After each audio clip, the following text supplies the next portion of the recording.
In the rolling hills of Tuscany, a darkness lurked beneath the idyllic beauty, a terror that would haunt Italy for decades. Couples parked in secluded spots thinking themselves safe became the Monster of Florence's prey.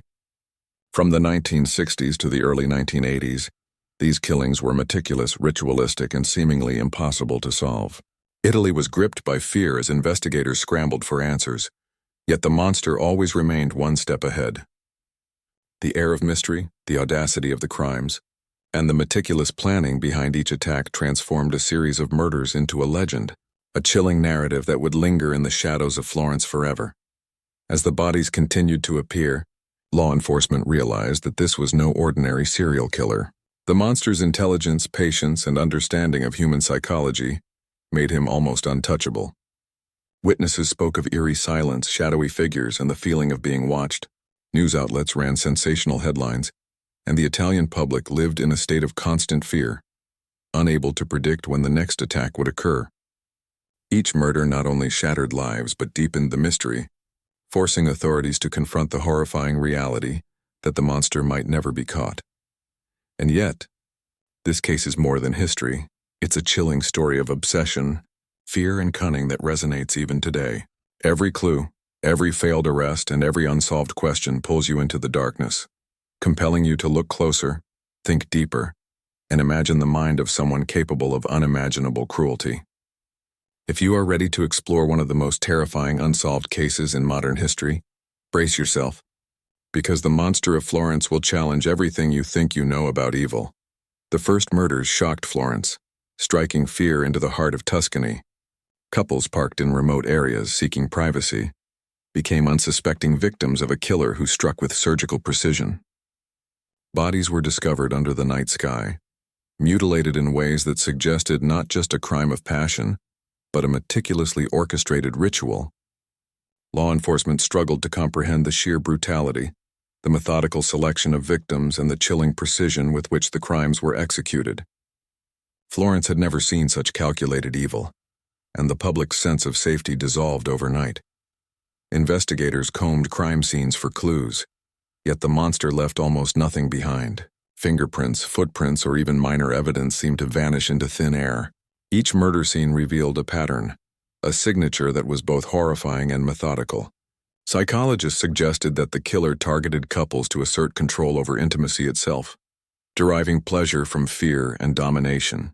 The methodical nature of the attacks baffled experts, leaving a chilling question lingering. Was this the work of a single disturbed mind, or something more sinister and calculated?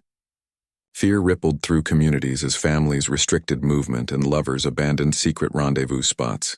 Villages became silent at night, streets empty except for the cautious steps of those daring to move under moonlight.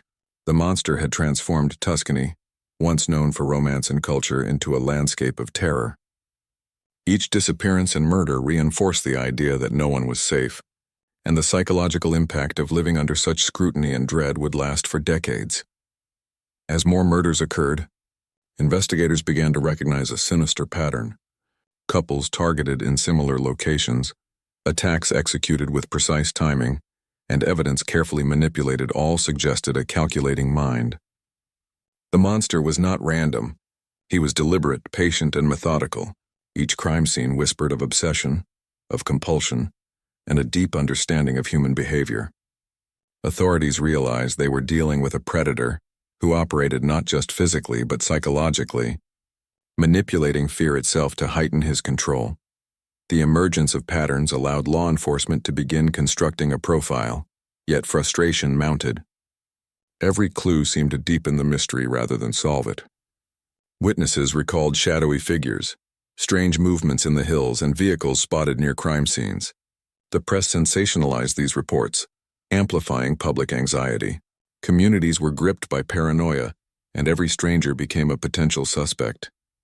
The monster's influence extended far beyond the immediate victims. He had infected the collective psyche of Florence with fear and suspicion. Criminal profilers noted the monster's obsession with intimacy and control. Each murder carried symbolic elements, a signature style that marked his work as calculated and ritualistic. His ability to evade capture while leaving a trail of horror indicated a level of intelligence that confounded law enforcement. As investigators pieced together fragments of evidence, the scale of his cunning became undeniable. Tuscany's hills, vineyards, and roads became the stage for a predator who had transformed fear into a weapon, a relentless force that terrorized all who crossed his path. With the passing years, the monster became bolder, his attacks more frequent and audacious. Police began to focus on potential suspects, most prominently Pacciani, a farmer whose proximity to crime scenes and peculiar behavior drew suspicion. Yet every lead seemed to crumble under scrutiny. Witnesses contradicted each other, forensic evidence was inconclusive, and the killer remained elusive. Pacciani became a lightning rod for public fear, a symbol of the community's desperation for answers, yet doubts lingered. Was he the monster, an accomplice, or simply a scapegoat? The investigation revealed the monster's chilling intelligence. He selected victims carefully, exploited vulnerabilities, and moved through familiar terrain with stealth and confidence. Each failed arrest deepened public frustration and fed the legend of an untouchable predator. Media coverage heightened the tension, portraying the killer as almost supernatural in his ability to evade justice. Florence became a city trapped in a nightmare, and each new murder confirmed that the monster's obsession with control and fear was far from over. Psychologists and criminologists speculated endlessly. Some believed he acted alone, others suggested a coordinated effort. Patterns of behavior indicated compulsion, obsession, and meticulous planning. The crimes became a puzzle with missing pieces, a story told in shadows, and the public was both horrified and fascinated. Fear became a constant companion, a reminder that the monster's presence was never far from the hills, vineyards, and empty roads of Tuscany. The 1970s saw the monster escalate, striking with increasing brutality. Couples parked in the countryside at night became targets, and entire communities lived under the shadow of terror. Authorities attempted arrests, but each failed effort reinforced the monster's invincibility. Tuscany's idyllic beauty contrasted sharply with the underlying horror, creating an unsettling duality between calm and chaos. Families feared for their children, lovers abandoned quiet spots, and the psychological impact of living in fear began to take hold. Investigators noted the consistency of his methods, the selection of victims, the timing, and the disposal of bodies. These hallmarks pointed to a criminal mind that was calculating and meticulous. Media coverage amplified the terror, turning the monster into a cultural legend. Every headline, every photograph, and every rumor contributed to the narrative of a predator who could strike at any moment, leaving the public in constant suspense. Despite public outcry and relentless police work, the monster's identity remained unknown. Each investigation uncovered more questions than answers, intensifying fear and uncertainty. The combination of audacious crimes, failed arrests, and media sensationalism created a perfect storm, ensuring that the monster's legend would continue to grow, haunting the streets, villages, and collective memory of Tuscany. By the 1980s, forensic science became a crucial tool, offering hope for resolution. DNA testing, hair analysis, and trace evidence were examined with unprecedented scrutiny. Yet the monster's meticulous planning meant that these advances often yielded frustratingly inconclusive results. Investigators struggled to connect decades-old evidence to suspects while navigating legal constraints and public scrutiny. Despite the promise of science, the monster continued to elude capture, leaving Florence gripped by fear and uncertainty. The killer's psychological profile was further analyzed. Each murder suggested obsession, ritualistic tendencies, and a sadistic desire to dominate victims and instill terror. Criminologists debated whether he acted alone or with accomplices. Shadowy figures in the hills, strange events reported by locals, and the precision of the crime suggested a predator who was both cunning and deeply disturbed. Each unanswered question intensified public fascination and horror, solidifying the monster as a symbol of enduring evil. International media began chronicling the case in detail. Books, documentaries, and news articles portrayed the monster as a faceless terror, impossible to predict or contain. Florence became synonymous with fear, its rolling hills and vineyards forever tainted by the memory of horror. The combination of psychological terror, methodical killings, and decades-long elusiveness cemented the Monster of Florence as one of the most terrifying unsolved cases in modern criminal history. By the late 1980s and early 1990s, Pacciani became the focus of intense legal scrutiny. Trials were fraught with controversy, with conflicting evidence and unreliable testimonies creating confusion and outrage. Courtrooms became spectacles, with media coverage amplifying tension and suspense. Each acquittal frustrated the public and emboldened the legend of an untouchable killer who had outwitted law enforcement at every turn. Legal experts debated whether justice could ever be served in such a complex case. Procedural errors, inconsistent forensic analysis, and decades of fear complicated proceedings. Each trial only reinforced the monster's mystique, suggesting a criminal who was not just violent but extraordinarily intelligent. Families of victims endured prolonged grief, their search for closure hampered by legal limitations and public fascination with the killer. Despite convictions and retrials, uncertainty persisted. Was Pacciani the monster? Did accomplices exist? Could justice truly be served after decades of chaos, fear, and speculation? The monster's shadow extended beyond crime scenes into courtrooms, media outlets, and the hearts of those who sought answers. Florence remained haunted, not only by the memory of the murders but by the terrifying possibility that evil can elude justice indefinitely. Forensic breakthroughs in the 1990s reignited hope for solving the monster case. DNA analysis offered potential insights, yet decades-old evidence often proved inconclusive. Investigators reconsidered old leads, re-evaluated suspects, and explored the possibility that Pacciani may have acted with accomplices. This theory added a chilling dimension. Multiple individuals could have collaborated in meticulously planned murders, operating undetected for years. New witness testimonies suggested strange events in villages, unusual visitors to remote areas, and cryptic observations previously dismissed. Investigators painstakingly cross-referenced these accounts with forensic data, seeking patterns that might reveal the truth. Yet the monster's cunning remained apparent.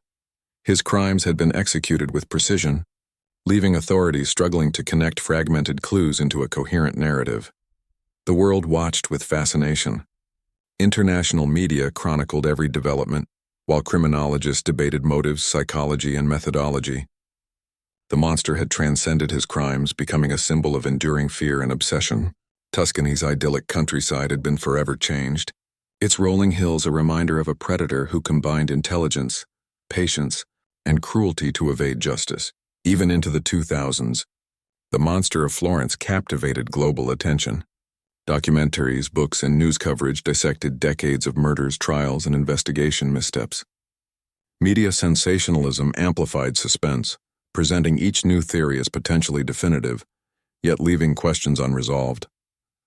The monster's mythos grew, blending fact and speculation into a narrative of persistent evil that haunted Florence and the imagination of the world.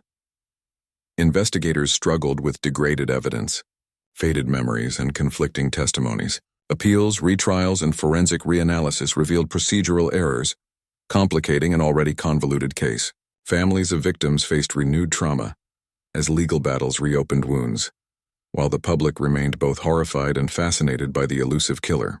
The monster's cunning, intelligence, and meticulous nature ensured that the case would remain one of the most baffling in criminal history. The possibility of accomplices continued to haunt investigators. Each new revelation suggested coordinated effort or collaboration, raising terrifying questions about the true scale of the crimes. Tuscany's hills, villages, and vineyards became symbols of enduring fear, a reminder that evil can persist, evolve, and elude even the most advanced investigations. The Monster of Florence had become more than a criminal. He was a legend, a chilling embodiment of terror and obsession. In the 2010s, the Monster of Florence case remained unresolved. Investigators revisited old evidence. New forensic techniques offered partial insights, but the core mystery endured. Questions about Pacciani's guilt, potential accomplices, and the full scope of the crimes continued to provoke debate. The killer had evaded justice, leaving Tuscany haunted by the memory of horror, fear, and suspicion. The psychological impact of decades-long terror lingered. Villages and communities had adapted to fear as a permanent companion. Locals recalled whispers of strange sightings, shadowy figures, and cryptic warnings. The monster's legacy extended beyond the crimes themselves, shaping cultural memory, inspiring international research, and instilling the notion that evil can persist unseen, leaving lasting scars on both people and place. Globally, the Monster of Florence became an icon of unsolved crime. His meticulous methods, psychological complexity, and decades-long evasion fascinated criminologists, historians, and the public alike. While some justice was served, lingering doubt remained, fueling speculation and fear. The monster's shadow endures, a chilling reminder that some crimes transcend time, leaving horror, mystery, and fascination intertwined. Even today, the Monster of Florence remains a haunting mystery. Decades of investigation, trials, and media attention have revealed fragments of truth, yet his identity and motives are not fully known. The precision, planning, and audacity of the murders reflect a criminal mind that combined intelligence, obsession, and cruelty. Each unsolved question reinforces the chilling reality that evil can elude capture and persist in shadow for decades. The cultural impact is profound. Tuscany's beauty is forever tinged with memory of horror. Families of victims still grapple with grief and unanswered questions, while investigators and criminologists study the case as a lesson in methodology, psychology, and the limits of justice. The monster transcends crime. He is a symbol of fear, fascination, and the enduring power of unresolved evil. If this chilling journey through one of Italy's darkest mysteries captivated you, don't forget to subscribe and hit the notification bell. We will continue to explore the world's most terrifying true crimes and unsolved horrors, uncovering secrets that will leave you questioning what lurks in the shadows. The Monster of Florence may be a story of the past, but his legacy reminds us that some darkness never truly fades, and the next mystery could be closer than you think.